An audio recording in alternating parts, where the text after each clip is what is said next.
ഇന്ന് വത്സലാസ് കിച്ചണിൽ ഇൻസ്റ്റൻ്റ് ആയിട്ടുള്ള ഒരു പെട്ടെന്ന് സിമ്പിളായിട്ടുള്ളൊരു കുറുമയും ഇത് ചപ്പാത്തി ദോശ ഇഡ്ഡലി എല്ലാറ്റിനും പറ്റണതാണ്. ഞാൻ ഇതിന് മുമ്പ് ഒരു കുറുമ ഇട്ടിട്ടുണ്ട് ഉണ്ടായിരുന്നു, അത് ഡിഫറെൻ്റാണ്. ഇത് ഇത് തേങ്ങ അരച്ചിട്ടുള്ള കുറുമയാണ്. ഇഡ്ഡലി ഇന്നത്തെ റെസിപ്പി ഒരു സിമ്പിളായിട്ടുള്ള കുറുമയാണ്. ഇഡ്ഡലി ദോശ ചപ്പാത്തിക്ക് എല്ലാം പറ്റണ മാതിരി. അപ്പോൾ അതിൻ്റെ ഇൻഗ്രീഡിയൻസ് പറയാം. ഇത് ഒരു 6 ടേബിൾ സ്പൂൺ തേങ്ങ എടുത്തിട്ടുണ്ട്. ഒരു 3 ആൾക്ക് ഉണ്ടാക്കാൻ പറ്റുന്ന കുറുമയാണ് ഞാനിപ്പോൾ ഉണ്ടാക്കണത്. പിന്നെ ഒരു ചെറിയൊരു കഷ്ണം ഉള്ളി, ഒരു 4 പച്ചമുളക്, കുറച്ച് കരിവേപ്പിൻ്റെ ഇല, ഒരു വെളുത്തുള്ളി, ഒരു കഷ്ണം ഇഞ്ചി, കുറച്ച് പെരിഞ്ജീരകം, ഒരു ഗ്രാമ്പു, ഒരു ചെറിയൊരു പീസ് പട്ട, പിന്നെ എടുത്തിരിക്കുന്നത് 2 ടേബിൾ സ്പൂൺ കടലപ്പരിപ്പ്. ഇത് നമുക്കൊന്ന് വറുത്തെടുക്കണം, അരയ്ക്കാനുള്ളതാണിത്. പിന്നെ വേണ്ടത് ഒരു 2 വലിയ തക്കാളി, നാടൻ തക്കാളിയാണ് നന്നായിരിക്കുക, അതിന് കുറച്ച് പുളി വേണം. പിന്നെ ഒരു ഉള്ളി മുറിച്ച് വെച്ചിട്ടുണ്ട്.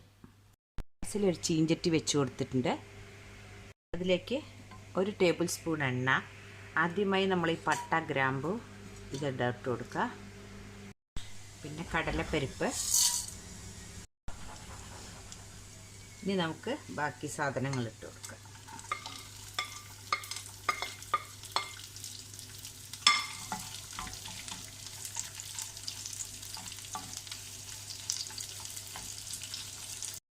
ഇനി നമുക്ക് ഇതിലേക്ക് ഈ തേങ്ങ ഇട്ട് കൊടുക്കാം.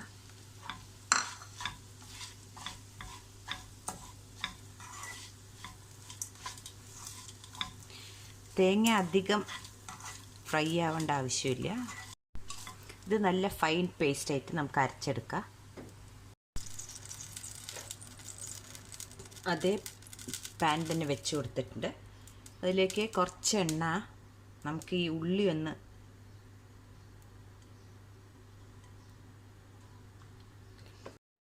ഇതിലേക്ക് ഈ മുറിച്ച് വെച്ച ഉള്ളി ഇട്ട് കൊടുക്കുക.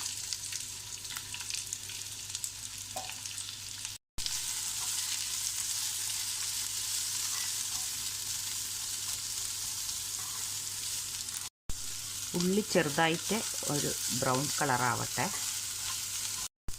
ഇപ്പോൾ ഉള്ളി ചെറുതായിട്ടൊന്ന് കളർ ചേഞ്ച് ആയിട്ടുണ്ട്. നമുക്ക് ഈ മുറിച്ച് വെച്ച തക്കാളി ഇട്ട് കൊടുക്കാം.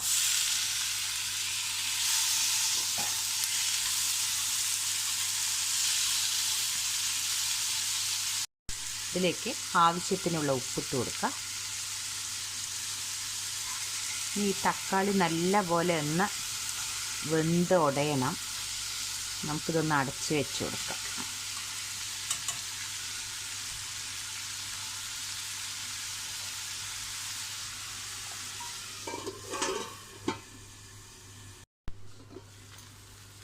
ഇപ്പം തക്കാളി നല്ല പോലെ ഒന്ന് അടിഞ്ഞിട്ടുണ്ട്, നല്ല പോലെ വെന്തിട്ടുണ്ട്.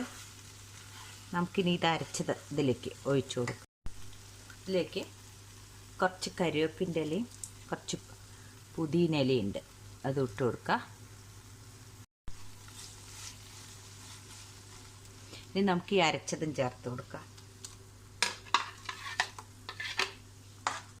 ഇതിലേക്ക് ആവശ്യത്തിനുള്ള വെള്ളം.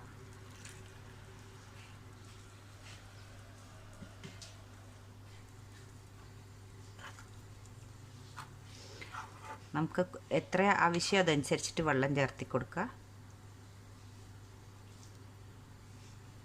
ചപ്പാത്തിക്കൊക്കെ ആണെങ്കിൽ കുറച്ച് കട്ടിയിൽ വേണമല്ലോ.